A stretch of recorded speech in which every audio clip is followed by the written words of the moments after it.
All right, so for this video, we're going to go over the size 80 pump on your PMC PHX 40.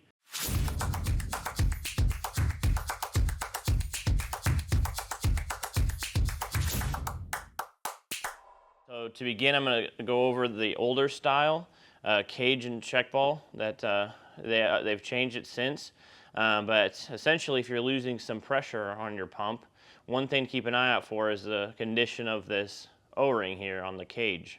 So this one, as you can see, is pretty tore up. So that's a good cause to be losing pressure on that pump. So some cases, the easiest thing to do is just to replace that O-ring, and you'll be back up and running. So we'll go over that process and kind of what it looks like.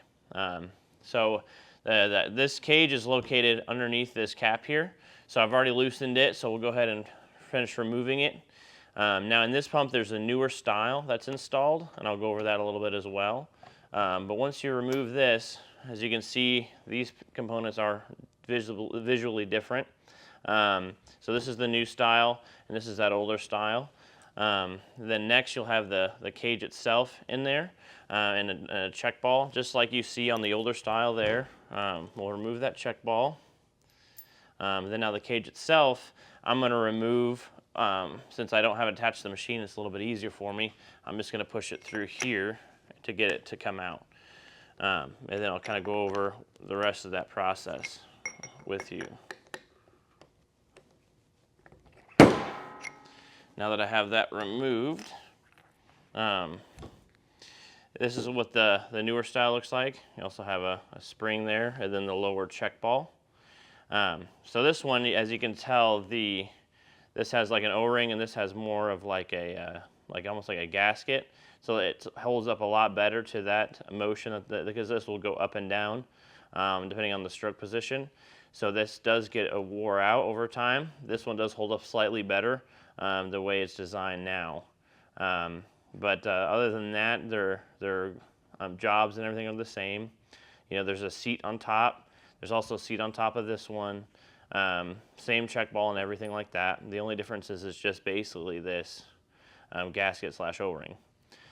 And then now if you have it in there, and this was mounted on your machine, and you needed to get this out and it just wasn't coming out very well, you can actually use this tool. All you need to do is, you see that top seat there, there's a groove on this tool, and this tool should have came with your machine. You just insert it in like so, and you can actually just unscrew that seat. And the same thing for both versions of this. You can remove it, and then there's a threaded point here, and then this point will thread into that while it's still in the pump. And then after you thread it in, you can just simply pull it out. Because if you still have your inlet monitor and everything attached to it, this method works pretty good too. So I'm going to put these to the side for now. There's one other component in this portion of the pump. That is the lower check ball seat.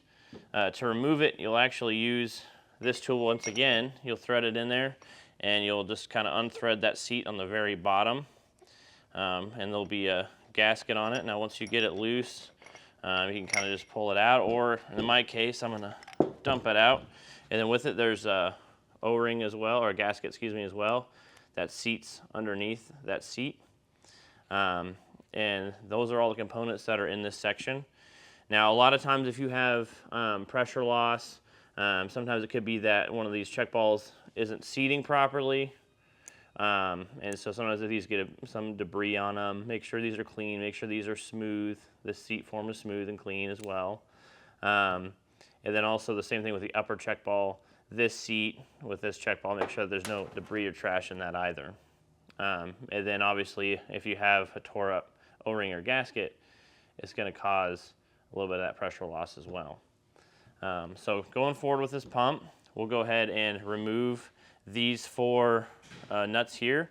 I've already broken these loose, so it makes it really easy to do. I'm going to unscrew these, take that washer off, and then we're going to kind of go deeper into this pump and kind of explain as we go along.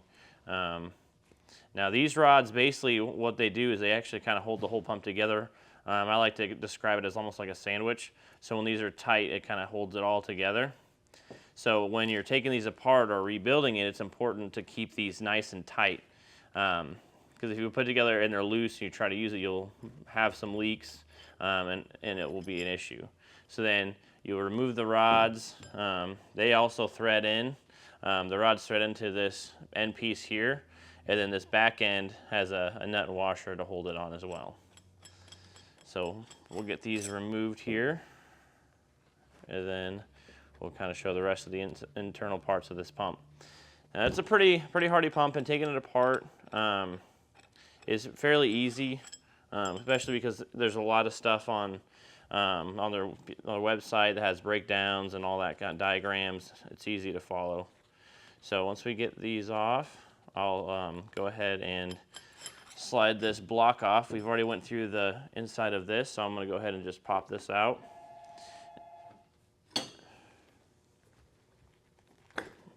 So in this component here, there's an O-ring here, and that O-ring will mate with this outer housing here.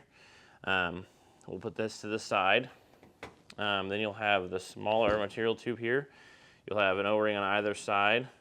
One end of this will attach on here, and then the other end will attach on this port here.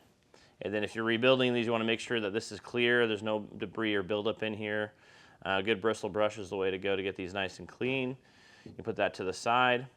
The next component would be the actual tube here. Same thing with this, make sure there's no debris or buildup on it.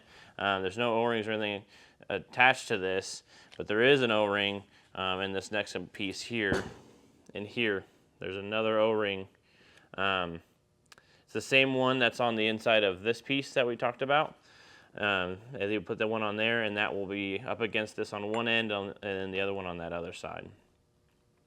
And then you have the paper gasket here on this end, and you'll also have this gasket here, and that's basically it for the most of this assembly here, other than that end isolube section. So on your machine, you have your isolube reservoir, and this is what mates with that. So there's an O-ring there, and then you have a couple gaskets in here as well. And taking these out, you'll kind of wobble these out a little bit, and these are actually two pieces kind of stuck together. So keep that in mind, so you actually can separate them like that. So, but we'll put that to the side for now. And then the last component I want to talk about is the actual rod itself. Now there's a snap ring here. You can go to any hardware store, get a snap ring pliers. You can slide that back, and then there'll be a pin in here. You'll have to get a punch to knock that out. And then this whole top section will unscrew from the base. And then there's a couple gaskets here to replace as well. But that's basically it for the inside of this pump. So we'll go ahead and start working on that reassembly. And then for this portion, we're going to do the reassembly of this pump. So I'm going to go ahead and actually start with this. I call this a pump base. We'll start by installing that gasket and the check ball housing. We'll go ahead and put that in first. And then I'm going to use my tool here to get it seated properly. Then once you have it in there nice and tight, you can go ahead and drop that first check ball in.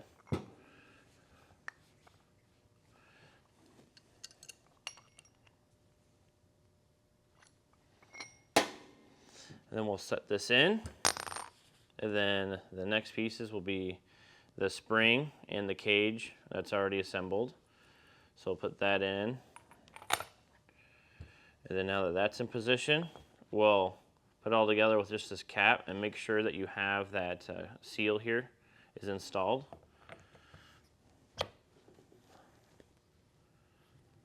And then before use, you obviously want to make sure that this is really tight as well. I recommend putting it into a vise, or even once it's installed in the machine, give it a little extra torque on it, make sure that's on there really well. Then the next piece I'm going to install will be this tube here. And again, make sure you have both your O-rings installed. Also have a little bit of white lithium grease on these points. Make sure that they don't get worn out in installation. So we'll put that in, and then the next piece we'll go ahead and put in will be this tube here. And make sure that you have your O-ring is in place there. And then at this point, you'll want to go ahead and put that paper seal here. Make sure that the gasket's installed. And then we'll do that. All right, and then the next thing where I'm going to want to do is I'm actually going to want to put this piece through that gasket. So I'm going to go ahead and press down to insert it in there. So I actually will use this. I can just push down on it until it goes through. And it's nice and easy like that. And then from there, we'll go ahead and install it here. And make sure you line up the hole for this tube as well when doing this. You'll make sure that you have a nice, good seat. It should almost like snap into place. And then now, once we have all that together, we just got to hold it together with your rods with the nuts and washers again. So they'll go in this way, and they'll thread into this piece here on the end. So once we get it in, we should get it, at least all of them, started. And once you actually torque them down, you need to do it like in an X pattern, like as if you're changing the tire on your car. So we'll do that.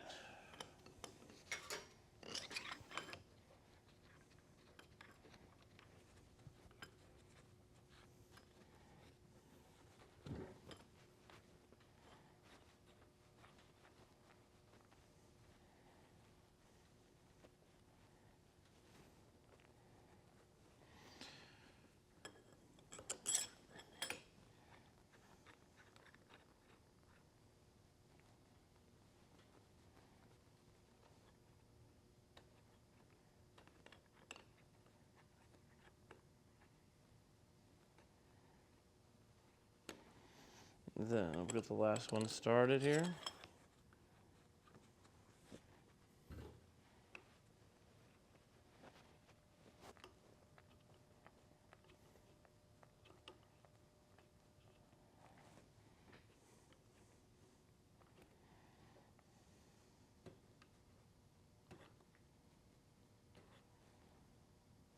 All right, and then from here we'll put the nuts on and our washers.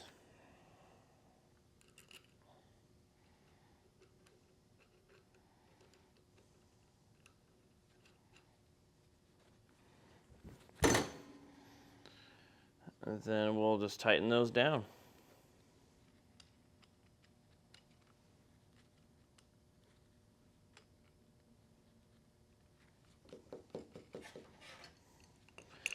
And then again, you want to do these in like an X pattern, like as if it's a tire on your car. Once you get that all nice and tight, you're ready to remount your pump.